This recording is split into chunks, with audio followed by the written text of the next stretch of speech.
شرور أنفسنا ومن سيئات أعمالنا من يهده الله فلا مضل له ومن يضلل فلا هادي له ونشهد أن لا إله إلا الله وحده لا شريك له ونشهد أن سيدنا ونبينا ومولانا محمدا عبده ورسوله أرسله بالحق بشيرا ونذيرا وداعيا إلى الله بإذنه وسراجا منيرا صلى الله على سيدنا محمد وآله الأبرار وأصحابه الأخيار وأزواجه الطيبات الطاهرات أوصيكم عباد الله وإياي أولا بتقوى الله أما بعد فأعوذ بالله من الشيطان الرجيم بسم الله الرحمن الرحيم لقد جاءكم رسول من أنفسكم عزيز علي ما عنتم حريص عليكم بالمؤمنين رؤوف رحيم صدق الله مولانا العظيم وقال نبي الله سيد البشر محمد رسول الله صلى الله عليه وسلم إنما بعثت لأتمم مكارم الأخلاق صدق نبي الله صلى الله عليه وسلم எல்லாம் வல்ல அல்லாஹுவின் அன்பும் மேலான கருணையும் நமக்கெல்லாம் வந்து சேரட்டுமாக. நமது உயிரினும் மேலான கண்மணி காத்தமுன் நபியின் முஹம்மது ரசூலுல்லாஹி ஸல்லல்லாஹு அலைஹி வஸல்லம் அவர்களின் அன்பையும் ஷஃபாஅத்தையும் பெறுவதற்கு அல்லாஹ் நம் எல்லோருக்கும் தௌஃபீக் செய்வானாக. வல்ல ரஹ்மான் நமக்கும் நம்முடைய பெற்றோர், மனைவி, மக்கள், குடும்பத்தார் யாவருக்கும் உயிர் உள்ள வரையிலும் உடல் சுகத்தை நசீபாக்கி தருவானாக. மருத்துவமனை கஷ்டம், அதன் சிரமம், செலவுகளில் இருந்து நிரந்தரமான பாதுகாப்பை அல்லாஹ் நம் எல்லோருக்கும் கொடுத்தருள் புரிவானாக. வானம் பூமியினுடைய ஆபத்துகளை விட்டும், முசீபத்துகளை விட்டும், கெட்ட முடிவுகளை விட்டும் நம்மையும் நம் குடும்பத்தையும் பாதுகாத்து அருள் புரிவானாக. அவனுடைய படைப்புகளின் தீங்குகள் அனைத்திலிருந்தும் நம்மையும் நம் சமூகத்தையும் காத்தருள் புரிவானாக. அல்லாஹுவின் எல்லையில்லா பேரருளால் இன்றைய தினம்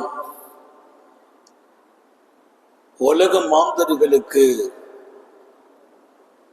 விடுதலை கிடைத்த தினம், உலக மாந்தர்களுக்கு நிம்மதி கிடைத்த தினம், உலக மாந்தர்கள் மதிக்கப்படும் வாழ்க்கையும் வாசலும் திறக்கப்பட்ட தினம், மனிதன் மனிதனாக புனிதனாக வாழ்வதற்கு திட்டமிடப்பட்ட தினம், அகிலத்தின் அருட்கொடை சர்க்காரை ஆலம் சுந்தர நபிகள் ஸல்லல்லாஹு அலைஹி வஸல்லம் இன்றைய தினத்தில்தான் ரபியுல் அவ்வல் 12ஆம் நாள் திங்கட்கிழமை அதிகாலையில் பிறக்கிறார்கள். அன்னை ஆமினாவின் கருவில் இருந்து பிறக்கிறார்கள். பிறக்கிற போது அவர்களை தங்களது திருக்கரத்தில் வாங்கும் பெரிய நசீபை அன்னை ஷஃபாவுக்கு அல்லாஹ் வழங்கினான். அன்னை ஷஃபா அப்துர் ரஹ்மான் இப்னு அவுஃப் ரலியல்லாஹு அன்ஹு அவர்களின் தாயார். அவர்கள்தான் திருநபி ஸல்லல்லாஹு அலைஹி வஸல்லம் பிறக்கும் போது கையிலே வாங்குகிறார்கள். மெய்சிலுத்து போனேன் என்கிறார்கள், பரவசம் அடைந்தேன் என்கிறார்கள். என்ன முகம் அது, எத்தனை பேரொளி! நான் சொல்வேன், இருட்டாக இருந்த அதிகாலை அந்த வீடு இந்த பாக்கியம் நிறைந்த குழந்தை பிறந்த போது வீடு முழுக்க ஒளியும் வெளிச்சமும் நிரம்பியது.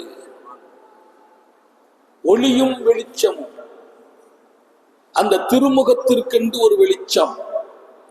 நான் அந்த குழந்தையை கையில் வாங்கினேன். முகம் அவ்வளவு பிரகாசம். ஆள்காட்டி விரலை உயர்த்தி அசைத்திருந்தார்கள். அவன் ஒருவன் என்ற அந்த சித்தாங்கத்தோடு பிறந்தார்கள். நான் மெய்சிலுத்து போய் மகிழ்ந்து நிற்கிறேன். எனக்கு ஒரு ஆச்சரியமும் அதிர்ச்சியும். கொஞ்ச நேரம் என் கண்ணுக்கு அந்த குழந்தை மறைந்து விட்டது. காணோம். கையில் வாங்கிய குழந்தை உத்தம நபிகள் என் கண்ணை விட்டு மறைக்கப்படுகிறார்கள். நான் கொஞ்சம் அதிர்ச்சியில் இருக்கிறேன். ஒரு அசரீதி கேட்டது. அந்த அசரீதி தான் எனக்கு கொஞ்சம் சமாதானம் ஏற்பட்டது. தூஃபு பிஹி மின் மஷாரிகில் அர்தி வ மகாரிபிஹா. இந்த குழந்தையை உலகத்தின் கிழக்கில் இருந்து மேற்கு வரையிலும் அப்படியே ஒரு முறை சுத்தி வாருங்கள். கிழக்கிலிருந்து மேற்கு வரையிலும் இந்த குழந்தையை சுத்தி வாருங்கள் என்று ஒரு அசரீதி. கொஞ்சம் சமாதானம். அடுத்த ஒரு சில வினாடியில் குழந்தையின் கையில் கிடைத்தது. உத்தம நபிகள் பிறந்த நாளை, எப்படி அதை ஆக்கினான் என்பதை, அதை கையில் வாங்கும் நசீபு எனக்கு கிடைத்தது என்பதை அன்னை ஷஃபா அப்துல் ரஹ்மான் இப்னு அவுஃபின் தாயார், மக்கள் கூட்டம், ஒரு அழகான ஆண்மகன் பிறந்து விட்டார் என்ற செய்தி, அதுவும் தந்தை இல்லாமல் அனாதையாக. அவர்களின் அன்பு தந்தை அப்துல்லா உம்மாவின் கருவில் 6 மாதமாக அண்ணல் பெருமான் இருக்கும் போது வஃபாத். தந்தை இல்லாமல் பிறந்திருக்கிறார். ஒரு எதிர்பார்க்கப்பட்ட குழந்தையும் கூட. மக்கள் கூட்டம் கூட்டமாக வீட்டை நோக்கி வர எல்லோரினுடைய கேள்வியும் மையக்ஃபுலு ஹாதல் வலத், இந்த பிள்ளையை யார் பொறுப்பெடுக்கிறது? பொறுப்பெடுக்க வேண்டிய தந்தை மரணித்து போயிருக்கிறார். யார் பொறுப்பெடுப்பது? அன்னை ஆமினா அழகாக சொன்னார்கள், பாட்டனார் அப்துல் முத்தலிப் இருக்கிறார். எங்கே எங்கே? அன்றைய காலம் இரவு நேரங்களில் ஆண்கள் வீட்டில் இல்லை என்றால் எங்கோ இருப்பார்கள், எங்கோ போதைக்கு போயிருப்பார்கள். அம்மா சொன்னாங்களாம், அவரை காபாவில் போய் பாருங்கள் என்கிறார்கள். ஓடி வருகிறார்கள் அப்துல் முத்தலிப் இடத்திலே செய்தி சொல்வதற்கு. ஆச்சரியம் என்ன தெரியுமா? ஒஹுவ யத்தூஃபு பில் பைத், அவர்கள் காபாவிலே தவாஃப் செய்து கொண்டிருக்கிறார்கள். உத்தம நபிகள் பிறந்திருக்கிறார்கள். பொறுப்பெடுக்கும் அப்துல் முத்தலிப் காபாவின் தவாஃபில் செய்தி சொல்லப்பட்ட போது ஓடி வருகிறார். பிள்ளையை கையில் தூக்கி அழகு பார்த்த போது ஆச்சரியமும் பேரழகும். அவர்களின் முகத்தை பார்த்தவுடன் பெருமானார் புன்னகைத்து சிரித்தார்கள். அன்று துவங்கியதுதான் உத்தம நபி ஸல்லல்லாஹு அலைஹி வஸல்லத்தின் புன்சிரிப்பு, புன்னகை, சிரித்த முகம் ஹயாத்து வரையிலும் இருந்தது. ஹயாத்து வரையிலும் புன்சிரிப்பு, புன்னகை, மலர்ந்த முகம். அல்லாஹ் நம்ம எல்லாருக்கும் தௌஃபீக் செய்வானாக. பூமா நபிகள் பிறந்த நாள், பூமா நபிகள் மண்ணுக்கு விடுதலை கொடுத்த நாள், அநியாயங்களுக்கும் அநீதிகளுக்கும் முடிவு கட்டிய நாள், மனிதாபிமானத்திற்கு உயிர் கொடுத்த நாள், மனித நேயத்திற்கும் சகோதரத்திற்கும் வாழ்வு கொடுத்த நாள், மனிதனை மனிதனாக ஆக்கிய நாள் அது.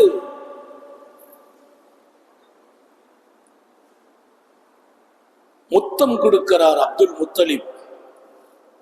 தூக்கி வருகிறார் அந்த குழந்தையை காபாவை நோக்கி. உண்மையும் ஆச்சரியமும், என் பெருமான் பிறந்தவுடன் கையிலே கொண்டு வந்த அப்துல் முத்தலிப் நபிகள் நாயகம் ஸல்லல்லாஹு அலைஹி வஸல்லத்தை கையில் வைத்துக் கொண்டே காபாவில் தவாஃப் செய்தார்கள். சாந்த நபிகள் ஸல்லல்லாஹு அலைஹி வஸல்லம் பிறந்த அடுத்த நிமிடம் அவர்கள் பார்த்ததும் ஈடுபட்டதும் புனித காபா. அல்லாஹ் நமக்கு கண் முன்னால் காபாவை காட்டுவானாக. மனைவியோடு, மக்களோடு, குடும்பத்தோடு ஹஜ்ஜை நசீபாக்குவானாக, உம்ராவை நசீபாக்குவானாக, மாநபியின் ஜியாராவை நசீபாக்குவானாக. காபா சுற்றி முடிக்கிறார்கள். 7ஆம் நாள் குழந்தையை கையிலே எடுத்துக்கொண்ட அப்துல் முத்தலிப் காபாவில் வைத்து சொன்னார்களாம், மக்களை கூட்டி, இன்னி சம்மைத்துக்க முஹம்மதா, மகனே உனக்கு நான் முஹம்மது என்று பெயர் வைக்கிறேன், உனக்கு நான் முஹம்மது என்று பெயர் வைத்தேன். அந்த பெயரு தான் பெரிய அதிர்ச்சி. அரபுலகத்தில் யாருக்கும் அந்த பெயர் இல்லை. ஒரு உண்மை தெரியுமா?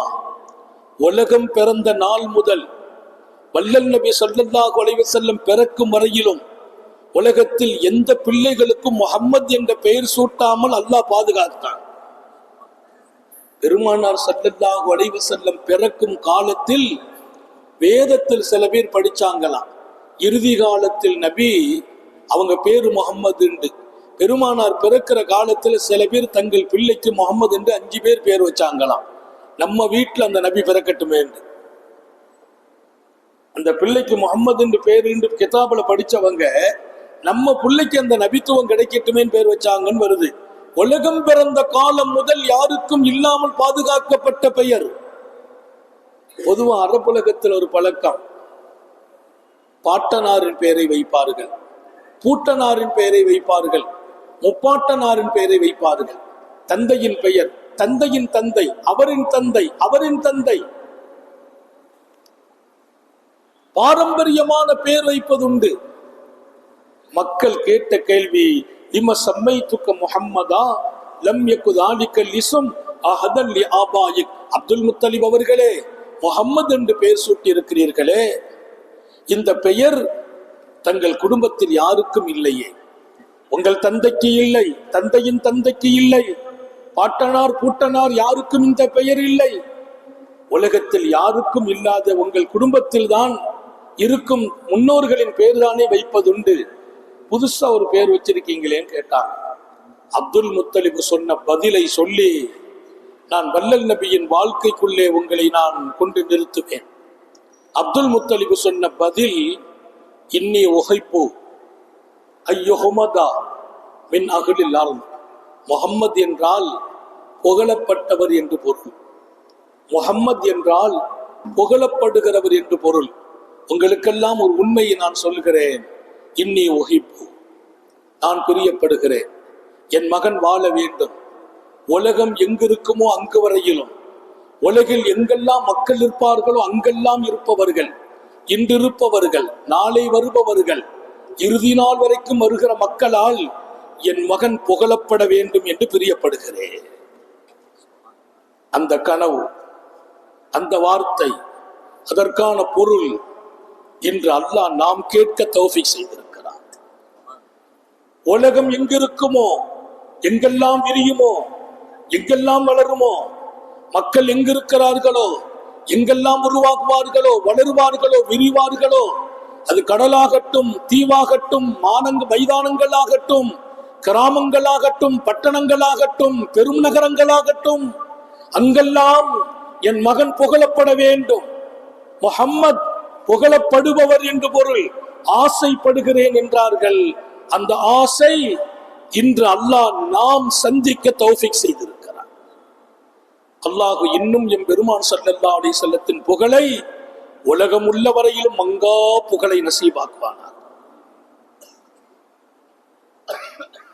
அரபுகள்ல பெருமானார் ஸல்லல்லாஹு அலைஹி வஸல்லத்தின் எதிர்ப்புல இருந்த சில பேரு பெருமானார் ஸல்லல்லாஹு அலைஹி வஸல்லத்தை திட்டணும், எப்படி திட்டுறது, எப்படி குறை சொல்றது, குறை சொல்லணும்னா திட்டணும்னா முகம்மது சூனியக்காரர், முகம்மது அப்படி, முகம்மது இப்படி சொல்லிதானே திட்ட வேண்டியிருக்குது. திட்டத்துக்கு முந்தி புகழப்பட்டவர் சொல்ல வேண்டியிருக்குது. திட்டணும்னா கூட முகம்மதுன்னு சொல்லி திட்ட வேண்டியிருக்குது. முகம்மது என்றால் புகழப்பட்டவர்.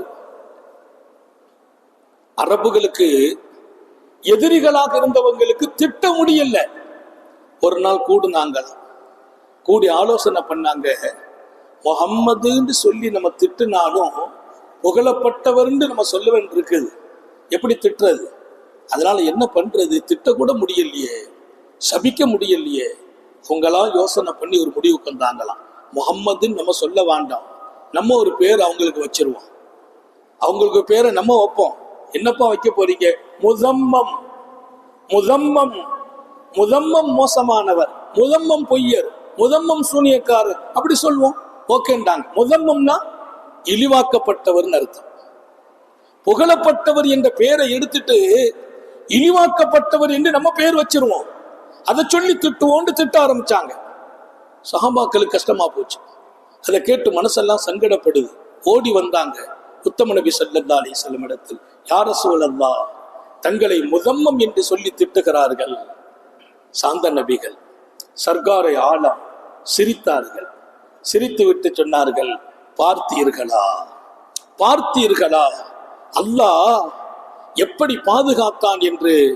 நானோ முஹம்மத், அவர்கள் யாரோ ஒரு முதம்மமை திட்டுகிறார்கள். நானோ முஹம்மத், அவர்கள் யாரோ ஒரு முதம்மமை திட்டுகிறார்கள்.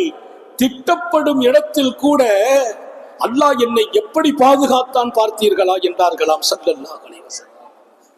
மாட்சிபம் பொருந்தியவர்கள், மாண்பு நிறைந்தவர்கள், எதிரிகளை கூட எதிரியாக பார்க்காதவர்கள். இத்ஃபா பில்லத்தி அஹ்ஸன் ஃபைதல்லதி பைனக வ பைனஹு அதாவா கஅன்னஹு வலியுன் ஹமீம். தீங்கு செய்தவருக்கு கூட நீங்கள் நல்லதை செய்யுங்கள், தீங்கு செய்தவர்களுக்கு கூட நல்லதை செய்யுங்கள். ஏன் தெரியுமா? எதிரியாக இருப்பவர் கூட அவர் உற்ற நேசனாக மாறுவார் என்று அல்லாஹ் சொன்னான். என் எதிரியை நான் எதிரியா ஆக்கிறது இல்லை, எதிரிய நண்பனாக்கன். எதிரிய பகைப்பதில்லை, எதிரிய பாசமுள்ளவனாக மாத்தன். என்ன பண்ணணும்? தீங்கு செய்தவனுக்கு நல்லது செய்து விடுங்கள், அவன் நண்பனாக மாறுவான் என்றான் அல்லாஹ். என் பெருமான் ஸல்லல்லாஹு அலைஹி வஸல்லம் உலகத்திற்கு இந்த உபதேசத்தை தருகிறார்கள். அருமையான உபதேசம். வாஹ்சின் இலா மன் அஸா இலை, உனக்கு தீங்கு செய்தவருக்கு கூட நீ நல்லதை செய்வாயாக. அல்லாஹ் நம்ம எல்லாருக்கும் தௌஃபீக் செய்வானாக. ரபியுல் அவ்வல் 12ஆம் நாள் திங்கள் கிழமை இந்த மண்ணில் ஜொலிக்கிறார்கள், பிறக்கிறார்கள். அசத்தியங்களின் கதவுகள் மூடப்பட்டது, இழுத்து பூட்டப்பட்டது. சத்தியங்களின் கதவுகள் திறக்கப்பட்டது, கவலைகளின் கதவுகள் இழுத்து மூடப்பட்டது, மகிழ்ச்சியின் கதவுகள் திறந்தது. இன்னொரு பக்கம் அநாகரீகம், அறியாமையின் கதவுகள் மூடப்பட்டது, அறிவு ஒளியின் கதவுகள் திறக்கப்பட்டது. பூமா நபிகள் ஸல்லல்லாஹு அலைஹி வஸல்லம் இந்த மண்ணில் மிகப்பெரிய அறிஞராக, மிகச்சிறந்த அறிவாளியாக, ஆற்றல் மிக்க ஞானியாக, மிகப்பெரிய தலைவராக தன்னை அல்லாஹ்வால் அலங்கரிக்கப்பட்டவன் என்று சொல்கிறார்கள். ரொம்ப எளிய ஒரு வாழ்க்கை. நபியின் பிறப்பை நான் துவக்கி இருக்கிறேன், சொல்லிக்கொண்டே வர வேண்டும். சிறுபிராயத்தை, வாலிபத்தை, வயோதிகத்தை. எங்குதான் அழகில்லை? சிறுபிராயம் எத்தனை அழகு! வீட்டில இருந்து வெளியில போனால் பக்கத்து வீட்டுல போய் நிற்பாங்க. நான் வெளியில போறேன், உங்க வீட்டுக்கு ஜாமான் வாங்கணுமா? பஜார்ல போய் எதுவும் வாங்கிட்டு வரவா? கேட்கார்கள் காத்தமுன் நபியின். பக்கத்து வீட்டிலே போய் நான் பஜாரில் ஏதேனும் வாங்கி வரவா? என் சிறுபிராயம் எத்தனை அழகு! உபகாரம் செய்யும் அந்த குணம் பிறக்கும் போது சேர்ந்தே பிறந்தது. அல்லாஹ் நமக்கு நமது பிள்ளைகளுக்கு நசீபாக்குவானாக. இன்னைக்கெல்லாம் நம்ம பிள்ளைங்க கஷ்டப்பட்ட வீடு இருக்குது, ஆண்கள் இல்லாத வீடு, பெண்கள் மட்டும்தான் இருக்கிறாங்க.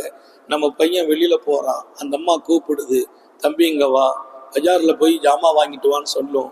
இதையெல்லாம் தெரிஞ்சு நம்ம மகன் போகும்போது நாமே சொல்லி விடுவோம். அந்த அம்மா கூப்பிடும், ஏதாச்சும் வேலை சொல்லும், எனக்கு தலைவலி காய்ச்சல்னு சொல்லிட்டு ஓடி வந்துரு.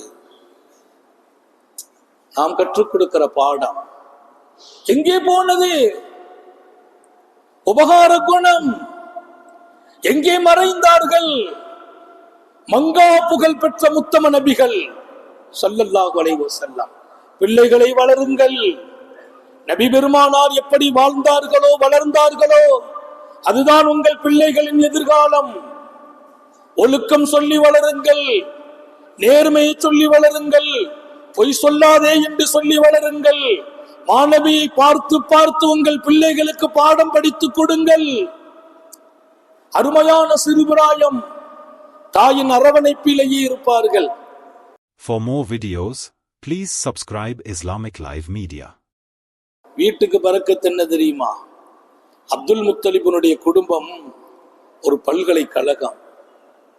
அப்துல் முத்தலிபினுடைய குடும்பம் ஒரு பல்கலைக்கழகம். அவங்களுக்கு பிள்ளைங்க கிட்டத்தட்ட 10 பிள்ளைங்களுக்கு மேல, பெரிய குடும்பம்.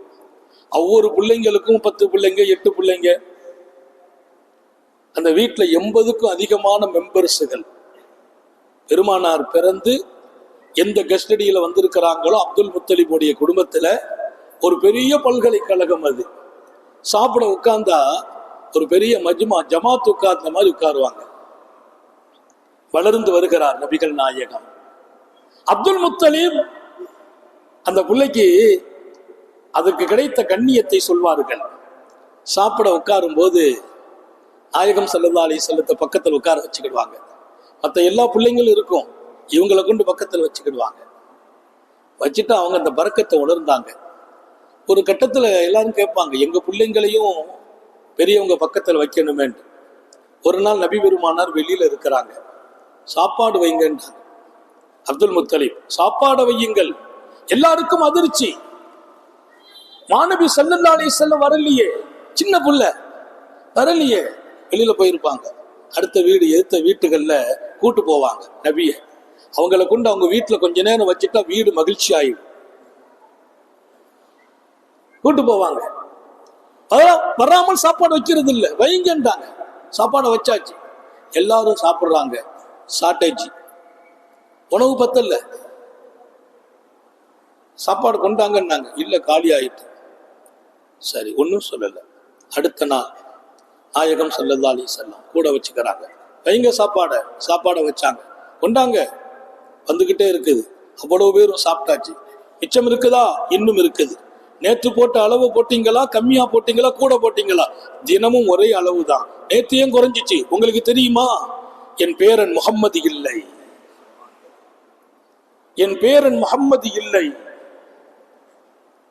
என் பெருமான் இருந்தால் 3 வயதில் 4 வயதில் 5 வயதில் அவர்கள் இருந்தால் வீடே பரக்கத்தானது, உணவு பரக்கத்தானது.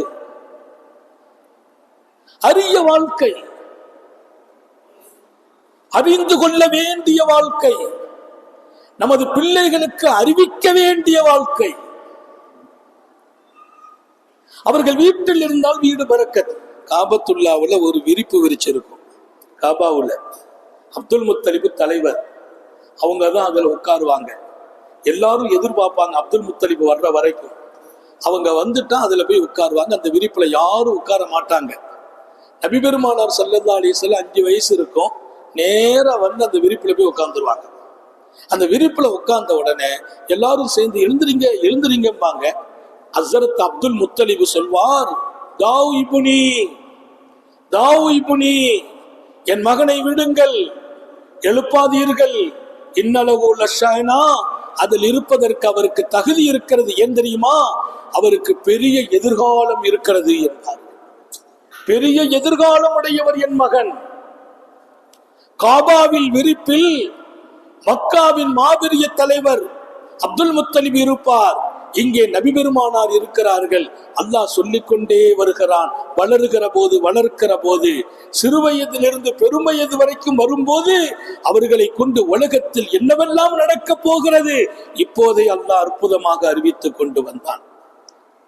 சொல்ல சொல்ல இனிப்பு சுவையாக நாவெல்லாம் சொல்கிற இன்பம் கிடைக்கிறது, கேட்க மகிழ்ச்சியாக இருக்கிறது. நேரம்தான் குறைவானது என்பதால் மாணவியின் வாழ்க்கையை நபித்துவம் அடைந்த 40ஆம் ஆண்டு நபித்துவத்தை தொடர்ந்து உலகமெங்கும் அவர்களின் செய்தி பரவ ஆச்சரியப்பட்டு நிற்கிறார்கள் மக்கள். யார் இந்த முஹம்மது? காலமெல்லாம் அவர்களால் அஸ்ஸாதிக் என்று அழைக்கப்பட்டவர்கள், உண்மையாளர், நம்பிக்கையானவர். சின்ன வயசுல பெற்ற பேரு 2 பேரு, உண்மையாளர், நம்பிக்கையாளர். அந்த 2 பேர் இருந்தா நமக்கு வாழ்க்கையில இன்னொரு பேர் வேண்டியதில்லை.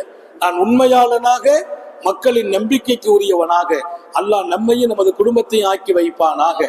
அத்தனை பெரிய மாணவி மண்ணில் உருவாகி வளர்ந்து வந்த போது மனித குலத்திற்கே மதிப்பளிக்கிறார்கள், மனிதனை உயர்த்துகிறார்கள், அவன் கண்ணியத்தை காப்பாற்றுகிறார்கள். யாரையும் காயப்படுத்தவில்லை, காயப்படுத்தியவர்களுக்கு கூட வருத்தம் கொடுக்கவில்லை. மாணவியின் மக்கா வாழ்க்கையில் நிறையவே சிரமங்களை சந்திக்கிறார்கள். சிரமம் கொடுத்தவர்களுக்கு கூட எம்பெருமான் துஆ செய்கிறார்கள். சிரமம் கொடுத்தவருக்கு கூட பெருமானாரை குறித்து யாருமே உள்ள வரக்கூடாதுன்னு திட்டம் போட்டாங்க. யாரு உள்ள வந்தாலும் போய் சொல்லிடுவாங்க, போயிடாதீர்கள், அவர் போய் சொல்வார், அவர் சூனியக்காரர், அந்த செய்தி கேட்டால் இவங்க மாறிடுவாங்க. அந்த நேரம் ஒருவர் வந்தார். அவர் மிகப்பெரியவர், அரபுலகத்தின் கவிஞர், தௌசி குழுவை சார்ந்தவர், தௌசி கூட்டத்தில் பிறந்தவர், மிகப்பெரிய கவிஞர். அவர் உள்ள வர்றார்.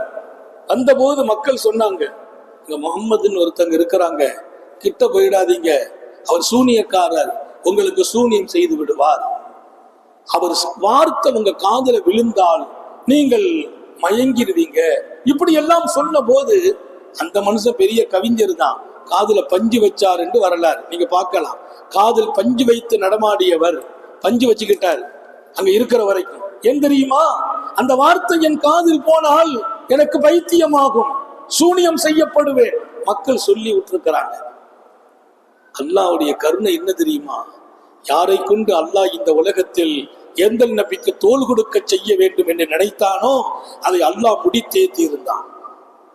அவன் எடுத்ததுதான் முடிவு. அல்லாஹ்வின் முடிவை என் அறிவால் தட்ட முடியாது.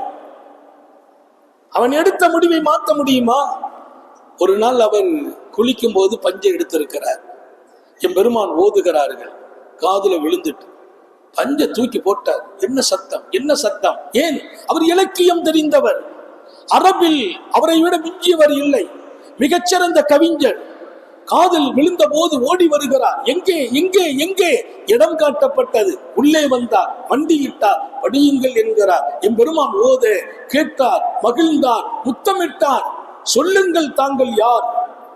என் பெருமான் சிரிக்க பெருமானார் அழகா உணர்த்துறாங்க, காதுக்குள்ள பஞ்ச உடைச்சிட்டல்லவா அல்லாஹ் ஹிதாயத்தை கொண்டு சேர்த்தான், பஞ்ச தூக்கிட்டல்லவா ஹிதாயத். கலிமா சொன்னார், ஈமானுக்கு வருகிறார். அவர் கேட்டார், நான் என்ன செய்ய வேண்டும்? என் கூட்டம் தௌசி, நான் சொன்னால் கட்டுப்படுவார்கள், போங்க. எங்க போறது? அந்த ஊருக்கு போங்க, இத போய் அங்க சொல்லுங்க, அவங்கள கூட்டுவாங்க. அவர் சொன்னார், நான் போய் சொன்ன ஆதாரம் கேட்பாங்களே, பிடிங்கன்னாங்க. பெருமானார் ஒரு ஒளி வெளிச்சம் நெத்தில கொடுத்தாங்க. அவர் போனா லைட் எரியும் நெத்தில, பளிச்சு. சொன்னார், கரெக்டு தான், மக்கள் வேற மாதிரி சொல்லிடுவாங்க, தெய்வ குத்தம் நடந்துட்டுன்னு சொல்லிடுவான், ஏதாவது குழப்பம், வேற மாத்துங்கள. கம்புல கொடுத்தாங்க. ஒரு கையில ஒரு தடி, அந்த தடியில வெளிச்சம், கையை தூக்குனா அந்த தடியில இருந்து வெளிச்சம், டார்ச் லைட் மாதிரி. போங்கன்னாங்க. நேரா வந்தார். இமாம் புகாரி எழுதுவார் இந்த வரலாற்றை. வந்து சொன்னார், மனைவி ஓடி வந்தாங்க, எங்க போயிட்டீங்க இத்தனை நாளா, எங்க போயிட்டீங்க? அவர் சொன்னார், இன்ன கலாமி அலைக்கு ஹராம், நான் உங்ககிட்ட பேசலாம் முடியாது. என்னங்க உங்க மனைவி? ஆமா, நீ எனக்கு இனி ஹலால் ஆகணும்னா, நான் உங்ககிட்ட பேசணும்னா, நான் எந்த நபியை கொண்டு களிமா கொண்டேனோ ஏத்தேனோ அதை நீனும் ஏத்துக்கிடணும், அப்பந்தான் உங்ககிட்ட பேச முடியும், வாழ முடியும். அந்த அம்மா சொன்னாங்க, இது என்ன சக்தி? ஒரு மனைவியை கூட பேச விடாத சக்தி. ஆமான்னாங்க. நான் சொல்லுங்கன்னாங்க. அந்த அவர் களிமா சொல்ல முதல்ல மனைவி களிமா சொன்னார். தன் தாய், தன் தந்தை எல்லாரும் ஏத்துக்கிட்டாங்க. வீட்டுக்குள்ளே இஸ்லாம். யாருக்குள்ளே இஸ்லாம் வரக்கூடாது என்று உலகம் நினைத்ததோ அவருக்குள்ளே வந்தது மாத்திரமல்ல, அவர் மனைவிக்குள்ளால், அவர் தந்தைக்குள்ளால், அவர் தாய்க்குள்ளால். அது தெய்வீக குரல். மாணவி பேசினால் லட்சோப லட்ச இதயங்களில் அசைவுகள் ஏற்படும். ஆனா ஊர்ல போய் சொன்னாரு பாருங்க, அடி ஆளை தூக்கி போட்டு அடிச்சார். பல நாள் போறார், பல நாள் அடிபடுகிறார், மதிக்கப்பட்டவர். அவர் கவியை கேட்டால் மண்டியிடுவார்கள் அரபுகள். களிமாவை சொன்ன போது கவிக்கு மண்டியிட்டவர்கள் களிமாவை சொன்ன போது கடிந்து கொண்டார்கள், அடிக்கிறார்கள், காயப்படுத்துகிறார்கள். ஒரு நாள் அல்ல, பல நாள். தாங்க முடியல. ஒரு நாள் நேரா நபியின் தர்பாருக்கு வந்தார். யா ரசூலல்லாஹ், பாருங்கள். வந்து நிற்கிறார். முகமெல்லாம் ரத்தம், உடலெல்லாம் ரத்தம். பாருங்கள், அக்கிரமக்காரர்கள், அநியாயக்காரர்கள். இனி அந்த ஊர் இருக்கக்கூடாது, இனி அந்த ஊர் இருக்கக்கூடாது, அந்த ஊர் மக்கள் இருக்கக்கூடாது. பதுவா செய்யுங்கள், அந்த தௌசி கூட்டத்திற்கு பதுவா செய்யுங்கள் என்றார். பெருமானார் பார்க்கிறாங்க, மாபெரிய மனிதர், மிகச்சிறந்த கவிஞர், ஒரு பண்பாளர், இவ்வளவு காயப்படுத்தி அடித்து விட்டார்களே. கையை தூக்கிட்டான். சஹாபிகள் பயந்துட்டாங்க. ஏன்? பெரிய கூட்டம் தௌசி. அந்த கூட்டத்திற்கு பதுவா நடந்தால் அடுத்த நிமிடம் அழிந்து போவார்கள்.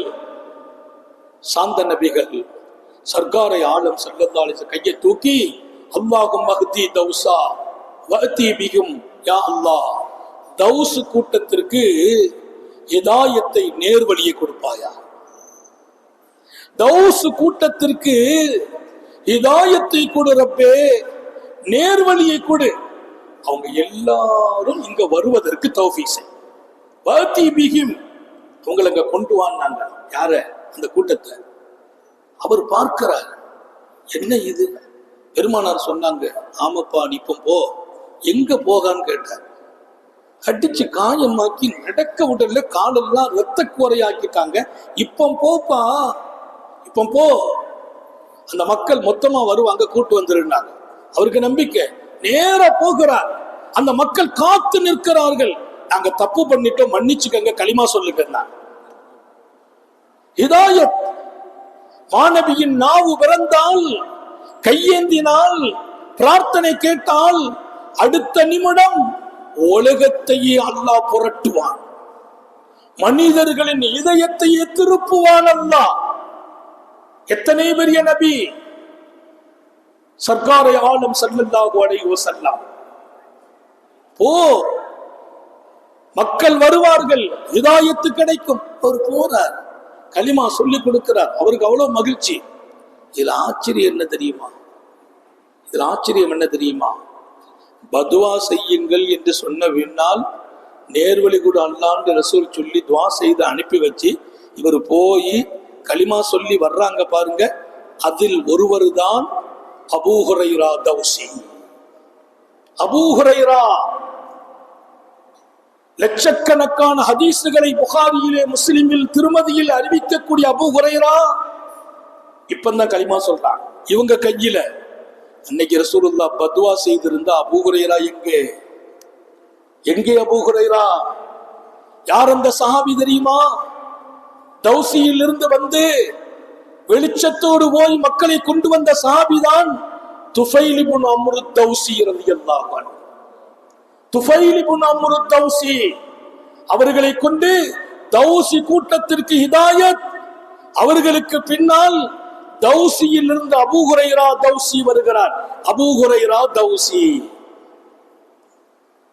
அபூ ஹுரைரா எத்தனை பெரிய ரசூலுடைய வார்த்தைகளை சுமந்த மாபெரிய மனிதர். நான் இங்கே கூடியிருக்கும் பெரும் கூட்டத்தோடு நான் ஞாபகப்படுத்துவதெல்லாம், உங்கள் இதயம் நபி அவர்களை சுமக்கட்டுமே, நபியின் மீது அன்பு கொள்ளட்டும், நேசமையுங்கள், பாசம் காட்டுங்கள், உமா நபிக்கு தலை சாயுங்கள், உமா நபியின் சொல்லை ரசியுங்கள், அவர்களின் வாழ்க்கையை புரட்டி புரட்டி பாருங்கள். உங்கள் வாழ்க்கையை புரட்டி காட்டுவான் அல்லாஹ். அவர்களின் வாழ்க்கையை சிந்தித்து பாருங்கள். உங்கள் வாழ்க்கை வெளிச்சமாக மாறும். அவர்களை பின்பற்ற தயாராகுங்கள். உங்கள் இதயமெல்லாம் ஒளிமயமாக மாறும். எம்பெருமான் பிறந்த இந்த நாளில் நான் உறுதி கொள்ள வேண்டுமா இல்லையா? அந்த நபியின் காதலனாகவே நான் மாற வேண்டும். ஆஷிகுர் ரசூலாக ஆக வேண்டும். அன்னலாரின் அன்பை சுமக்க வேண்டும். முஹப்பத்தை உத்தம நபி மீது நான் எனக்கு கடமையாகவே ஆக்க வேண்டும். அல்லாஹ் தௌஃபீக் செய்வானா? இது ஒரு பெரிய வாழ்க்கை.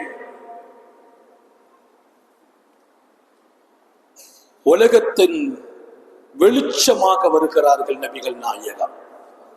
மிகப்பெரிய சக்தி.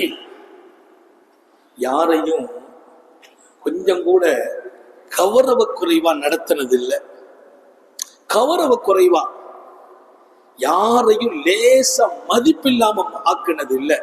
இந்த மதிப்புங்கிறதா பெரிய வாழ்க்கை.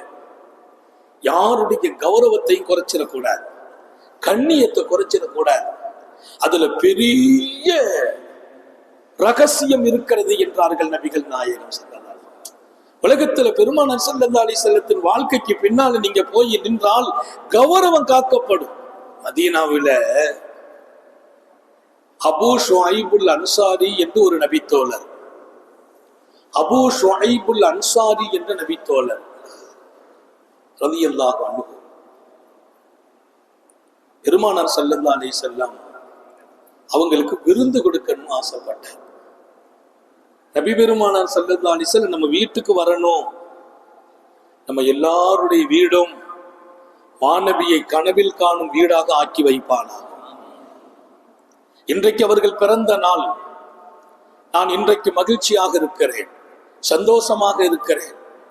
உண்மையிலேயே அந்த நாள் உலகமெல்லாம் மூமின்கள் இன்றைக்கு பெருநாள் போல் கொண்டாடுகிறோம். ஏன்? என் பெருமான் பிறந்த நாள் என்னை சீர்படுத்திய நாள், என் சக்தியை கொடுத்த நாள், என் நம்பிக்கை பலப்படுத்திய நாள், எனக்கும் அல்லாஹ்வுக்கும் நெருக்கம் உண்டாக்கிய நாள். அதையெல்லாம் விட மேலாக என்னை ஒரு பெரிய மனித புனிதனாக ஆக்கிய நாள். நபி இல்லை என்றால் நான் எங்கே, நீங்கள் எங்கே? மனித கண்ணியம் முக்கியம். யாரையும் அலட்சியமாக நினைக்காதீர்கள், யாரையும் குறைவாக மதிப்பிடாதீர்கள், யாரையும் லேசாக எடை போட்டு விடாதீர்கள். நமக்கு தெரியாது யார் எப்படிப்பட்டவர்கள். நபி பெருமானார் ஸல்லல்லாஹு அலைஹி வஸல்லம் எங்கள் வீடு வர வேண்டும். உத்தம நபியும் கொஞ்சம் பசியோடு இருக்கிறாங்க, அவங்களுக்கு உணவும் கொடுக்க வேண்டும். சையதுனா அபூ ஷுஐபுல் அன்சாரி ரலியல்லாஹு அன்ஹு உத்தம நபி ஸல்லல்லாஹு அலைஹி வஸல்லத்தை வந்து சந்திக்கிறார்கள். யா ரசூலல்லாஹ், நாளைக்கு மதியம் நம்ம வீட்டில் சாப்பிட வரணும். அவருக்கு தெரியும் நாயகம் ஸல்லல்லாஹு அலைஹி வஸல்லம் தனியா வர்றதில்லை, தனியா வர்றதில்லை, 2-3 பேரை கூப்பிட்டு தான் வருவாங்க. அது நபிமார்களுக்கே உள்ள சொந்தம். யாராவது விருந்தாளிகளோடு தான் சாப்பிடுவாங்க. பெருமானார் ஸல்லல்லாஹு அலைஹி வஸல்லத்துக்கு யாராவது விருந்து சொன்னா கேட்பாங்களாம், ஒலி ஒலி ஆயிஷா எனக்கும் தானே, என் மனைவி ஆயிஷாவுக்கும் சேர்த்து தானேன்னு கேட்பாங்க. யாராவது விருந்து சொன்னா என் மனைவிக்கு ஆயிஷாவுக்குமான்னு கேட்பாங்க. அப்படி கேட்கும்போது நம்ம என்ன சொல்லுவோம்? ஆமா நாயகமே. அதனால நபியின் மனைவிமார்கள் எல்லாம் இப்படி ஒரு கோரிக்கையை வச்சாங்க. யா ரசூலல்லாஹ், பெருமானார் ஆயிஷா நாயகி வீட்டில் இருக்கும்போது விருந்து வந்துகிட்டே இருக்கும், மற்ற வீட்டில் இருக்கும்போது வர்றது இல்லை. அது என்ன உங்க சாபாக்கள் எங்க வீட்டுல இருக்கும்போது உங்களை கூப்பிடுறது இல்லை, ஐஷாவுடைய வீட்டுல இருக்கும்போது தானே கூப்பிடுறாங்க. என்ன பெருமானார் ஆயிஷா மேல பிரியங்கிறதுனால அப்படி கூப்பிட்டு பழகுறாங்க. எங்க வீட்லயும் விருந்தாளியை வர சொல்லி கேட்பாங்களாம் மனைவிமார்கள். பெருமானார் கேட்பாங்க, எனக்கும் என் ஆயிஷாவுக்குமான்னு கேட்பாங்க. அந்த சாபிகள் சந்தோஷப்படுவாங்க. ஏன்? எப்போதுமே என்னை அழைக்கிற இடத்தில் என் மனைவியை நான் மறக்க கூடாது. இன்னைக்கு எங்களுக்கு யாராவது அதெல்லாம் நாளை மதியம் நம்ம வீட்டுல சாப்பாடு எங்க வீட்டம்மாவுக்கும் என் பொஞ்சாரிக்கும் தானேன்னு கேட்டா நாளைக்கு சோறே சொல்ல மாட்டார்.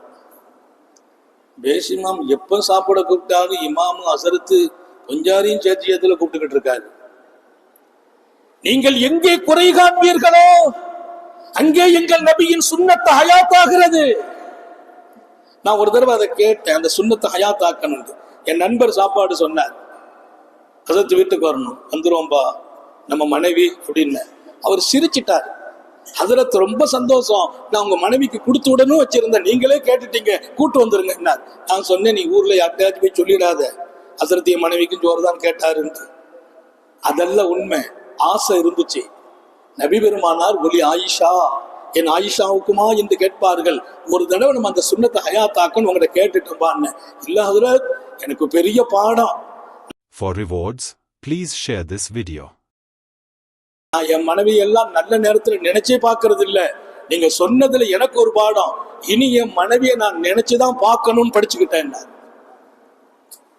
துவா கேட்கிறாங்க என் பெருமான். எப்படி தெரியுமா? அல்லாஹ் என்னை வளமாக வாழ வைப்பாயாக, பரக்கத்தாக வாழ வைப்பாயாக, யாரிடத்திலும் தேவையாகாமல் வாழ வைப்பாயாக. அல்லாஹ் நம் எல்லோருக்கும் கபூல் செய்வானா, நம்ம வியாபாரங்களை பரக்கத்தாக்கி வைப்பானா. யார்கிட்டையும் போய் தேவையை சொல்லக்கூடாது. எனக்கு தேவை இருக்குதுங்கிறது எனக்கும் என் ரப்புக்கும் ரகசியம். அந்த தேவை எனக்கு இருக்குதுங்கிறத மக்கள்கிட்ட போய் நான் காட்டக்கூடாது. அது ரகசியம் இல்ல, கண்ணியத்தை குறைச்சு. சில பேர் சொல்லுவாங்க, அதெல்லாம் கவலைப்படாதீங்க, எதுனாலும் எங்கள்கிட்ட சொல்லுங்கம்பாங்க, உங்களுக்கு எதுனாலும் எங்கள்கிட்ட சொல்லுங்கம்பாங்க. அவங்க சொல்றாங்களே நம்ம சொல்லிடக்கூடாது. ஒரு தடவை சொன்னோம் சரிம்பாங்க, ரெண்டாவது தடவை உங்களை பார்த்தா இந்த பள்ளிக்கு வர்றதில்ல அந்த பள்ளிக்கு போயிடுவாங்க. அதத்திட்ட போட என்னத்தையாச்சும் சொல்லக்கூடாது. இதுதான் உலகம். உன் ரப்பு யாரு தெரியுமா? நீ சொல், அவன் பிரியப்படுவான். மீண்டும் சொல், இன்னும் பிரியப்படுவான். மீண்டும் சொல், இன்னும் பிரியப்படுவான். அவன் கேட்கலையா கோவப்படுவான். யக்லப் மல்லா யஸ்அல், அவன் போய் நீ உன் பிரச்சனையை சொல்லல, அவன் கோவப்படுவான். என் குடும்பத்துல போய் என் பிரச்சனையை சொன்ன கோவப்படுவான். என் அண்ணன் போய் சொன்ன கோவப்படுவார். 2 தடவை போய் கேட்ட, 3வது தடவை டென்ஷன் ஆகுவார். தம்பிக்கு வேற வேலையே இல்லை, ஒரே வந்து தொந்தரவு கொடுக்கிறார் என்பார். என் ரப்பு சொல்வான், ஏன் என் அடியா என்கிட்ட கேட்கறது இல்லை, அவன் கேட்க சொல்லுங்கள் என்பான். கேட்பேன் கேட்பேன் கேட்பேன். அல்லாஹ் சந்தோஷம் அடைவான். சந்தோஷம் அடைகிற ஆள்கிட்ட போய் கேட்கிறதா? கேட்டாலே டென்ஷன் ஆகுறவங்கிட்ட போயா கேட்கிறது? கேட்டால் கொடுக்க காத்திருக்கிறவன் இல்லையா காரூணியன்? கொடுக்க பிரியப்படுபவன் இல்லையா? கேட்காவிட்டால் கோவப்படுகிறான் என்று சொன்னவர்கள் உத்தம நபிகள் ஸல்லல்லாஹு அலைஹி வஸல்லம். பெருமானார் கேட்கிறாங்க ஸல்லல்லாஹு அலைஹி வஸல்லம் துஆ, அல்லாஹும்ம இன்னி அஸ்அலுக கினாயா வ கினா மௌலாயா. யா அல்லாஹ், தேவையற்ற வாழ்க்கை கொடு, என் வாழ்க்கையை விசாலமாக்கி கொடு, செழிப்பாக வாழவை. என்னை மாத்திரமல்ல, என் பொறுப்பில் இருக்கிறவர்களை, என் மனைவியை செழிப்பாக்கி வைரப்பே. செழிப்பாக்கு கேட்கிற போது, தேவையில்லாத வாழ்க்கையை கொடு என்று கேட்ட போது, யார்ட்டையும் தேவையாக கூடாது என்று கேட்ட போது, என் பொறுப்பில் இருக்கிறவர்களையும் என் மனைவியையும் யார்ட்டையும் தேவையாகாமல் வாழவை. அல்லாஹ் அந்த துஆவை நம்ம எல்லாருக்கும் கபூல் செய்வானா. மனைவியெல்லாம் மறக்கப்படுறவங்க அல்ல.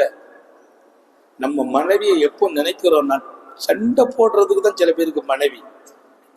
ஏதாவது கோபம் வந்தா பூரா அங்க போய் தான் கொட்டுறது. ஊர்ல வெளியில வியாபாரத்துல ஏதாவது பிரச்சனைன்னா நேரா வீட்டுக்கு வந்து டென்ஷனை பூரா அங்க கொட்டிடுறாரு. என்னப்பா இது வாழ்க்கை? ஊர்ல உள்ள கோபத்தை, தொழில்ல உள்ள கோபத்தை காட்டும் இடம் மனைவியா? இல்லை. இங்கே இருக்கும் கோபம் அங்கே போனால் அமைதியாக வேண்டும் என்று அல்லாஹ் சொன்னான். லித்தஸ்குன இலைஹா. பாபா ஆதம் அலைஹிஸ்ஸலாமை படைத்தான் அல்லாஹ். ஆதமை படைத்த பின்னால் ஹவ்வாவை படைத்தான். ஹவ்வாவை படைத்த அல்லாஹ் சொன்னான், ஹவ்வாவை படைத்திருக்கிறேன். ஹவ்வாவை பார்த்து பாபா ஆதம் கேட்டார், நீ யார் என்று கேட்டார். நான் ஹவ்வான்னாங்க. ஏன் உன்னை படைச்சான் அல்லாஹ்? லித்தஸ்குன இலையான்னாங்களா, நீங்கள் என்னை கொண்டு நிம்மதி பெறுவதற்காக படைத்தான். பாபா விட்ட அம்மா சொன்ன வார்த்தை, நீங்க நிம்மதி பெறணும், என்கிட்ட இருந்தா தான் உங்களுக்கு நிம்மதி. அல்லாஹ் குர்ஆன்லயே இறக்கிட்டான், லிதஸ்குன இலைஹா, நீ நிம்மதி பெறுவதற்கு, நீ அமைதி பெறுவதற்கு உன் மனைவி. பஜார்ல டென்ஷன், வியாபாரத்துல பிரச்சனை, ஊர்ல டென்ஷன், நேரா வீட்டுக்கு வாங்க, நிம்மதி கிடைக்கும். மனைவி கிட்ட போங்க, அமைதி கிடைக்குங்கிறான் அல்லாஹ். இவர் அந்த டென்ஷனை பூரா தணிக்கிறதுக்கு, கொட்டுறதுக்கு, திட்டுறதுக்கு மனைவி தான் கேதி. என்ன வாழ்க்கை வாழ்கிறீர்கள்? என்ன வாழ்க்கை வாழ்கிறோம்? அர்த்தமுள்ள வாழ்க்கை என் வாழ்க்கை, அகிலத்தின் அருட்கொடை கற்றுக் கொடுத்த வாழ்க்கை. உன் மனைவிதான் உன் நிம்மதியின் இடம்.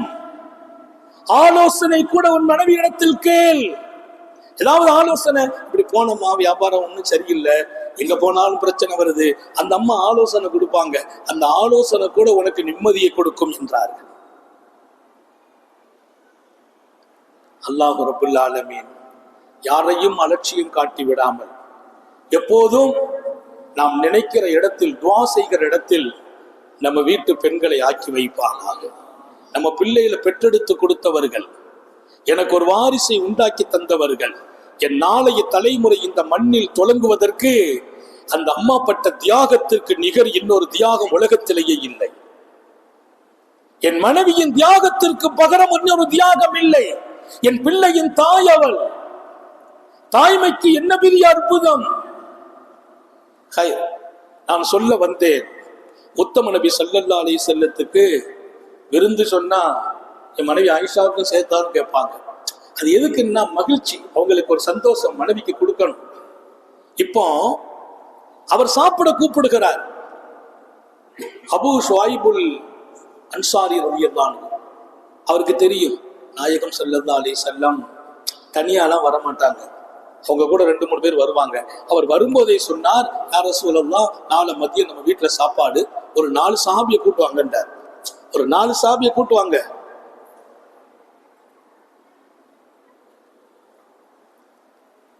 சரின்றாங்க ஸல்லல்லாஹு அலைஹி வஸல்லம். நபியினுடைய ஒரு பெரிய பழக்கம், கூப்பிடுவோர் யார், அவர் கெப்பாசிட்டி என்ன, அவர் தரம் என்ன, அவருடைய பலம் என்ன, அதெல்லாம் பார்க்கறது இல்லை. கூப்பிட்டால் பதில் சொல்லுங்கள். ஏழையானாலும், செல்வந்தனானாலும், மதவி உள்ளவனானாலும், ஃபக்கீரானாலும் கூப்பிடக்கூடியவருக்கு பதில் சொல்லுங்கள். அல்லாஹ் நம்ம எல்லாருக்கும் தௌபீக் செய்வாங்க. கூப்பிட்டாங்க ஸல்லல்லாஹு அலைஹி வஸல்லம், 4 சஹாபியை கூப்பிட்டாங்க. விருந்துக்கு வர்றாங்க. மதியம் 4 சஹாபாக்களோடு அவருடைய வீட்டுக்கு வர்றாங்க. வர்ற வழியில் அந்த டைம் சாப்பிட்டு லஞ்ச் டைம் பாருங்க. ஒருவர் பார்க்கிறார், நபி பெருமானார் ஸல்லல்லாஹு அலைஹி வஸல்லம் போறாங்க, நபியோடு 4 பேர் போறாங்க. இந்த டயத்துல எங்க போவாங்க? சாப்பிட தான் போவாங்க. அவருக்கு பசி, அவர் அப்படியே கம்கமா வந்து அஸ்ஸலாமு அலைக்கும் சொல்லிட்டு போல 4 பேர்ல அவர் ஒரு ஆளா சேர்ந்துக்கிட்டார். அவர் 5வது ஆளா சேர்ந்துக்கிட்டார். அப்படியே வர்றார். சாபாக்கள் பார்த்தாங்க, சரி கூட வர்றாரு, அங்க எங்கேயாச்சும் தெரு வந்தால் நம்ம அந்த சந்தில போவோம், அவர் அந்த தெருக்குள்ள போயிடுவாரு நினைச்சா அவரும் நம்ம கூட அந்த வீட்டுக்கே வர்றாரு. பெருமானார் பார்க்கறாங்க, வீடு வந்துச்சு, அவரும் சேர்ந்துக்கிட்டார். இப்போ ஒரு சிக்கல் என்னன்னா, அவர் கூப்பிட்டார் 4 பேரை, இப்ப 5 பேர் ஆயிடுச்சு. நபியை சேர்த்தா 6. நம்ம நாட்டுல ஒரு களத்துக்கு இருக்கிற 6 பேர். அவரை சேர்த்தாதான் இந்த காலம் வரும். நம்ம நாட்டு காலம் இப்ப நம்ம காலையில நேர்சாவெல்லாம் 6 பேர் சேர்ந்துக்கிறோம். நம்ம கலீஃபாவோட உட்காந்து 6 பேர். எல்லா களமும் 6 தான். மஜ்லிஸ்ல அப்படி செய்துட்டு இருக்கோம். கொஞ்சம் தனியா நடக்கிற இடத்துல 1-2 குறைஞ்சு கூட இருக்கலாம். இங்கே 5 பேர். ஹாமிஸ ஹம்ஸா 4 பேரை கூப்பிட்டு தாங்க வாங்கன்னு கூப்பிட்டார் அவர். அபூ ஷுவைபுல் அன்சாரி ரலியல்லாஹு அன்ஹுடைய வீட்டு வாசலில் வந்து நின்ற போது அவரும் சேர்ந்து நிற்கிறார். அவர் கண்ணியம் காக்கப்பட வேண்டும். அவர் பசியில் வந்திருக்கிறார், அவரை கண்ணியப்படுத்த வேண்டும். இன்னொரு பக்கம் அவர் வந்தது அழகும் இல்லை, அழைப்பில்லாமல் வரக்கூடாது. அவர் வந்து விட்டார், ஆனால் கௌரவ குறைவா நடத்தப்பட்டு விடக்கூடாது. சாபாக்களை கூப்பிட்டு சொன்னாங்க, எல்லாரும் வெளியில நில்லுங்கப்பா. நிப்பாட்டிட்டு கதவை தட்டி அவரை கூப்பிட்டாங்க. ரகசியமா பேசினாங்க. நீங்க 4 பேரை கூப்பிட்டு வர சொன்னீங்க, 4 பேர் வந்தோம், வழியில ஒருத்தங்க நம்ம கூட வந்துட்டாங்க, அவர் யார் என்று கூட காட்டவில்லை. இந்நாளுண்டா அவரை பார்த்து அவருக்கு மனசு மாறும். 4 பேர் வந்தோம், வழியில ஒருத்தர் கூட வந்து விட்டார். அதிந்தா நீங்கள் அனுமதி கொடுத்தால் அவரை கூப்பிட்டு வர்றேன், நீங்க அனுமதி கொடுக்கலன்னா நான் அவருக்கு பக்குவமா பேசி சமாதானப்படுத்திக்கிறேன். அவர் துடிச்சிட்டார். அபு ஷுவைப் அன்சாரி, செய்தனா அபு ஷுவைப், அபு அய்யூப் அன்சாரி இல்ல, அபு ஷுவைப். அவர் துடித்து போனார். என்ன நாயகமே, தாங்கள் விருப்பப்பட்டு தாராளமா கூட்டு வரலாமே, எங்கிட்ட அனுமதி கேட்கறதா? அப்படி இல்லப்பா, உங்க வீடு சாப்பாடு, நீ 4 பேரை கூட்டு வர சொன்ன, எக்ஸ்ட்ரா ஒரு ஆள் சேர்ந்துக்கிட்டாரு, அந்த அனுமதி கொடுத்தா தான் நம்ம முறை உள்ள கூட்டு வந்து அவரையும் சாப்பாடு வச்சு அவருக்கு சாப்பாடு கொடுத்து மகிழ்ச்சியோடு மங்களத்தோடு அவரை கொஞ்சம் கூட வித்தியாசப்படுத்தி பார்க்காமல் அவரும் வயிறு நிரம்ப சாப்பிட்டு எல்லோரையும் கவனிப்பதை போல் அவரையும் கவனித்து அழகாக அனுப்பி வைத்தார்கள். எங்கே வாழ்கிறார்கள் ஏந்தல் நபிகள்? ஒரு பசியாளியை கூட மனநோவும்படி நடத்துவதில்லை, கௌரவ குறைவாக நடத்துவதில்லை. ஒரு கட்டம் வந்தது, அவரும் இருப்பார். அப்படி ஒரு சபையில் பெருமானார் ஒரு பொது அறிவிப்பு செய்கிறார்கள். யாரும் உங்களில் விருந்துக்கு வருகிற போது அழைப்பிருந்தால் வாருங்கள், அழைப்பில்லாமல் உள்ளே வருகிறவர் தகல சாரிகா ஒஹரஜ ஹாயிபா, அவர் சாப்பிட வரவில்லை, அவர் திருடனாக வருகிறார். அது பொது அறிவிப்பு. வேறு ஒரு கட்டம், அனுமதி இல்லாம வீட்டுக்கு போவாதீங்க.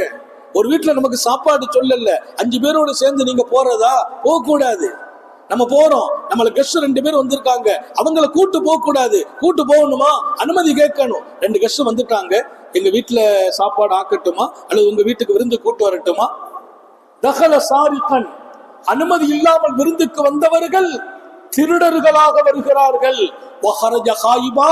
சாப்பிட்டு விட்டு வெளியே போற போது கேவலமாக வெளியே போகிறார்கள். நபி பெருமானார் கண்ணியமான வாழ்க்கை எது என்று கற்றுக் கொடுக்கிறார்கள். அனுமதி இல்லாமல் எங்கேயும் போய்விடாதே என்கிறார்கள். இந்த சமூகம் அவமானப்படக்கூடாது என்கிறார்கள். கண்ணிய குறைவாக நடந்து விடாதீர்கள் என்கிறார்கள். கண்ணிய குறைவாக நடத்தப்படக்கூடாது என்கிறார்கள். ஒரு மாபெரிய வாழ்க்கை. ரபியுல் அவ்வல் 12ஆம் நாள் பிறக்கிற முத்தம நபிகள் இந்த உலகத்தை வியக்க வைத்த வாழ்க்கையை தருகிறார்கள், சிந்திக்க வைக்கிற வாழ்க்கையை தருகிறார்கள். அறிஞர்களை மாற்றுகிறார்கள், கவிஞர்களை மாற்றுகிறார்கள், அரசியல் தலைவர்களை மாற்றுகிறார்கள், ஏழைகளுக்கு ஆதரவு கொடுக்கிறார்கள், அனாதைகளை தூக்கி சுமக்கிறார்கள், விதவைகளுக்கு வாழ்வு வழங்குகிறார்கள். இதற்கெல்லாம் மேலால் உலகத்தின் அன்பை சொந்தமாக்கி கொண்டார்கள். நான் கேட்கிறேன், மாநபியின் காதலர்களாக நாம் மாற வேண்டாமா? ஆஷிக்குர் ரசூலாக ஆக வேண்டாமா? அவர்கள் அன்பை நெஞ்சில் சுமக்க வேண்டாமா? அவர்கள் பிறந்த இந்த நாள் எப்போது பகல் விடியும், எப்படி இந்த இரவு இருந்தது என்று ஒரு முறை நான் சிந்தித்தால் என் உள்ளமெல்லாம் மகிழ்ச்சியாகி விடுகிறது. எந்தல் நபிகள் ஸல்லல்லாஹு அலைஹி வஸல்லம் பிறந்த நாள் இது. சரியாக 1 மணி நேரம் ஆகிவிட்டதால் நான் தொடரும் வாய்ப்புகள் குறைந்து விட்டது. இங்கே உங்களை பார்க்கிற போது, இருக்க இடமில்லாமல் நீங்கள் நிரம்பி இருப்பதை பார்க்கிற போது, 1000 மாணவியின் வாழ்க்கையின் அற்புதங்களை உங்கள் இதயத்தில் பதிக்கவே ஆசைப்படுகிறேன். ஆனாலும் நேரத்தை ரொம்பவும் கவனத்தில் எடுத்து நான் சொல்வேன். உலகத்தில் மாபெரிய சக்தியாக வந்தவர்கள் நபிகள் நாயகம் ஸல்லல்லாஹு அலைஹி வஸல்லம். பிறப்பில் இருந்து இறப்பு வரையிலும் பாதுகாக்கப்பட்டவர்கள், சரித்திரம் பாதுகாக்கப்பட்டவர்கள், ஒழுக்கம் பாதுகாக்கப்பட்டவர்கள், நன்னடத்தைக்கு சொந்தக்காரர், மிகச்சிறந்த தலைவர், ஆன்மீக தலைவர், அரசியல் தலைவர், போர்க்களத்தின் மாபெரிய சக்தி மிக்க அவர் போர்க்கள தளபதி. இன்னும் ஒரு பக்கம் ஒரு நல்ல குடும்ப தலைவராக உலகம் எங்கு போனாலும் எங்கு திரும்பினாலும் அங்கெல்லாம் முன்மாதிரியாக நிற்கிறார்கள் நபிகள் நாயகம் ஸல்லல்லாஹு அலைஹி வஸல்லம். வீட்டில் பிரச்சனையா? பிரச்சனை வந்தால் நான் எப்படி நடக்க வேண்டும்? உங்கள் வீட்டுக்குள்ளே நபிகள் நாயகம் இருக்கிறார்கள். அவர்கள் வாழ்க்கையை பாருங்கள், புரட்டி பாருங்கள். உங்கள் பிரச்சனை அல்லாஹ் புரட்டியே போட்டு விடுவான். நீங்கள் சுயமாக முடிவுக்கு வராதீர்கள், சுயமாக யோசிக்காதீர்கள். யோசனையிலும் கூட ரசூல் ஸல்லல்லாஹு அலைஹி வஸல்லத்தை வைத்து யோசியுங்கள். அம்மாட்ட எப்படி நடக்கணும், பெருமானாரை பாருங்கள். மனைவியை எப்படி நடத்தணும், பெருமானாரை பாருங்கள். பிள்ளைகளை எப்படி வைக்கணும், பெருமானாரை பாருங்கள். எப்படி வியாபாரம் செய்ய வேண்டும், மிகப்பெரிய வியாபாரம் செய்தவர்கள் நபிகள் நாயகம் ஸல்லல்லாஹு அலைஹி வஸல்லம். ஏழையாக வாழ்கிறார்கள், பணக்காரராக வாழ்கிறார்கள். பூமா நபிகள் சுகமாக வாழ்கிறார்கள், நோய்வாய்ப்பட்டும் வாழ்ந்தார்கள், நிம்மதியாக வாழ்ந்தார்கள், சில காலம் கவலைப்பட்டும் வாழ்ந்தார்கள். அல்லாஹ் நினைத்தால் ஒரே நிலையில் வாழ வைத்திருக்கலாம், எல்லா நிலைகளிலும் வாழ வைத்தான். ஏன் தெரியுமா? எல்லா நிலைகளிலும் வாழும் மனிதர்கள் அந்த நிலைகளின் போது அவர்களையே பின்பற்ற வேண்டும். அல்லாஹ் தௌஃபீக் செய்வானாக, ஹயாத்திலே பரக்கத் செய்வானாக, ஈமானிலே பரக்கத் செய்வானாக, நிம்மதியில் பரக்கத் செய்வானாக. எம் பெருமான் ஸல்லல்லாஹு அலைஹி வஸல்லத்தை ரசித்து ரசித்து வாழச் செய்வானாக. அவர்களின் உயிரோட்டமான வாழ்க்கை எடுத்து நடக்கச் செய்வானாக. அவர்களின் சுன்னத்துகளை பேணி பாதுகாத்து வாழச் செய்வானாக. ஹயாத்து உள்ள வரையிலும் நான் படுக்கையில் விழுந்து விடாமல் பாதுகாப்பானாக. இந்த சமூகம் இருக்கும் இடமெல்லாம் அல்லாஹ் பாதுகாப்பை நசீபாக்குவானாக, நிம்மதியை நசீபாக்குவானாக. நாம் பெற்ற பிள்ளைகள், ஆண் மக்கள், பெண் மக்கள், அவர்களின் கல்வியில் அல்லாஹ் முன்னேற்றங்களை தருவானாக. அவர்களினுடைய பரீட்சையில், எக்ஸாமில் அவர்கள் முதன்மை பெற செய்வானாக. நம்ம வியாபாரங்களில் பறக்க செய்வானாக. நம்ம தொழில் நமக்கு கை கொடுக்க செய்வானாக. நம்ம தொழில நம்ம நஷ்டமாகி விடாமல் பாதுகாப்பானாக, ஏமாந்து விடாமல் பாதுகாப்பானாக, யாரையும் ஏமாத்தி விடாமலும் பாதுகாப்பானாக. நம்முடைய தொழிலை கொண்டே அல்லாஹ் நமக்கு ஒரு பெரிய முன்னேற்றங்களை தருவானாக. நாம் செய்யும் தொழிலில் அல்லாஹ்வை நம்பி துவங்கணும். ஒரு செய்தியை மட்டும் சொல்ற, ஞாபகம் வச்சுக்கோங்க. வியாபாரத்துக்கு போறதா இருக்கட்டும், தொழிலுக்கு போறதா இருக்கட்டும், வீடு வாங்குறதா இருக்கட்டும், கடை வாங்குறதா இருக்கட்டும், காணி வாங்குறதா இருக்கட்டும், பிள்ளைங்களை நல்ல மாப்பிள்ளை பார்க்கணும், நல்ல பெண்ணை பார்க்கணும். இது அத்தனையும் சக்சஸ் ஆகணும், வெற்றி ஆகணும். அதற்கு ஒரே வழி, நீங்கள் காலையில் எழுந்திருத்த போது யா ஃபத்தாஹு யா அல்லாஹ் சொல்லுங்க. யா ஃபத்தாஹு யா அல்லாஹ் 33 தடவை ஓதணும். 13 சலவாத்து ஓதிட்டு தொழிலுக்கு போங்க. ஒரு காணி வாங்கணும், 33 தடவை ஓதணும். 13 சலவாத்து ஓதிட்டு காணிக்கு போங்க, வாங்க போங்க. வியாபாரத்துக்கு போறீங்க, அது சனிக்கிழமையா இருக்கட்டும், புதன்கிழமையா இருக்கட்டும், மற்ற நாளா இருக்கட்டும், அந்த வியாபாரத்துக்குள்ளே நுழையும் போது நீங்கள் யா ஃபத்தாஹு யா அல்லாஹ் 33 தடவை ஓதணும். சலவாத்து ஆரம்பத்திலும் முடிவிலும் 13 சலவாத்து ஸல்லல்லாஹு அலைஹி வஸல்லம் ஓதிட்டு போங்க. அந்த வியாபாரம் வெற்றியாகும், அந்த தொழில் வெற்றியாகும். உங்க பிள்ளைக்கு நீங்க பாக்குற மாப்பிள்ளை நல்லவரா இருப்பார், உங்க பையனுக்கு பாக்குற பொண்ணு நல்லதா அமையும். என் காரியம் அத்தனையும் சக்சஸ் ஆகுவதற்கு உங்க பிள்ளை இன்னைக்கு எக்ஸாமுக்கு போறாரு, 33 தடவை யா ஃபத்தாஹ் ஓதிட்டு போக சொல்லுங்க. அந்த எக்ஸாமில் அவர் பாஸ் ஆகிறார். அல்லாஹ் தௌஃபீக் செய்வானாக. நாம் பெற்ற பிள்ளைகளின் ஈமானிலே பறக்க செய்வானாக, ரிஸ்கிலே பறக்க செய்வானாக, எல்லா நற்பாக்கியங்களையும் கொடுப்பானாக. நம்முடைய பிள்ளைகளுக்கு உரிய காலத்தில் பொருத்தமான ஜோடிகளோடு திருமணங்களை நசீபாக்குவானாக. அல்லாஹ் நம்முடைய பிள்ளைகள் கணவன் மனைவி சந்தோஷமா வாழ செய்வானா. சண்டை இல்லாமல், பிரச்சனை இல்லாமல், வருத்தம் இல்லாமல் கணவன் மனைவியை ஒன்னாக்கி வைப்பானாக. எங்கேயாவது கணவன் மனைவிக்கு மத்தியில பிரச்சனை இருக்கா, உடனே இன்னைக்கு ராத்திரியே பெருமானார் பிறந்த இந்த இரவில் சமாதானமாக அல்லாஹ் தௌஃபீக் செய்வானாக. நம்ம போய் மனைவிட்டு அல்லாஹ்வுக்காக மன்னிச்சுக்கான்னு சொல்லணும். நம்ம இமேஜ் எல்லாம் ஒன்றும் குறைஞ்சி போகாது, இமேஜ் பாதுகாக்கப்பட்டு விடும். அல்லாஹ் தௌஃபீக் செய்வானாக. நமது பிள்ளைகளுக்கு திருமணமாகி குழந்தை இல்லை, அல்லாஹ் தன் கருணையால் என் பெருமானின் பரக்கத்தால் சாலிகான ஆண் பெண் குழந்தைகளை நசீபாக்குவானா. குழந்தை இல்லை என்ற கஷ்டம் பெரிய கஷ்டம் ரப்பே. சிறப்பான குழந்தைகளை எங்கள் பிள்ளைகள் பெற்றெடுக்க செய்வாயாக. அல்லாஹ் இந்த நாட்டை பாதுகாப்பானாக, இந்த மண்ணை பாதுகாப்பானாக. நமக்கு எல்லா வகையிலும் சாதகமான சூழலை அல்லாஹ் உருவாக்கி வைப்பானாக. மனித நேயத்தை பாதுகாப்பானாக, சகோதரத்துவத்தை பாதுகாப்பானாக.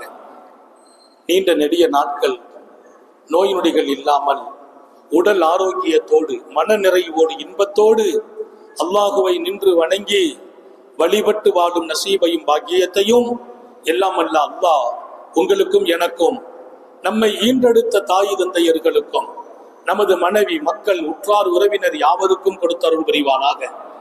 இங்கே நாம் வருவதற்கு காரணமாக இருந்த அன்பு சகோதரர்கள், ஜமாத்தார்கள், குறிப்பாக நமது இளைஞர்கள், அருமையான சங்கத்து பிள்ளைகள் எல்லோருக்கும் அல்லாஹ் இருவுலக நற்பாக்கியங்களையும் வழங்குவானாக. நமது உயிரினும் மேலான கண்மணி ஹாத்தமுன் நபியின் சர்க்காரை ஆலம் சுந்தர நபிகள் ஸல்லல்லாஹு அலைஹி வஸல்லம் அவர்களை கனவிலும் நனவிலும் கண்டுகளிக்கும் பெரும் பாக்கியத்தை அல்லாஹ் நம் எல்லோருக்கும் கொடுத்தருள் புரிவானாக என்ற நல்ல துஆக்களோடு எம்பெருமான் பிறந்த இந்த நாளில் நமது எல்லா கவலை கஷ்டத்தை அல்லாஹ் நிறுத்திவிட்டு சந்தோஷங்களை நசீபாக்கி தருவானாக. வாஹிரு தஅவானா அனில் ஹம்துலில்லாஹி ரப்பில் ஆலமீன். எல்லாருடைய துஆவை ஆதரவைக்கிறேன். குறிப்பாக இங்கே கலீஃபாக்கள் இருக்கிறார்கள், உலமாக்கள் இருக்கிறார்கள். உலமாக்களின் உயிரோட்டமான கலீஃபாக்களின் பரக்கத்தான துஆவை ஆதரவைத்து என் வார்த்தைகளை நிறைவுபடுத்துகிறேன். வாஹிரு தஅவானா அனில் ஹம்துலில்லாஹி ரப்பில் ஆலமீன். அஸ்ஸலாமு அலைக்கும் வரஹ்மத்துல்லாஹி வபரகாத்துஹு.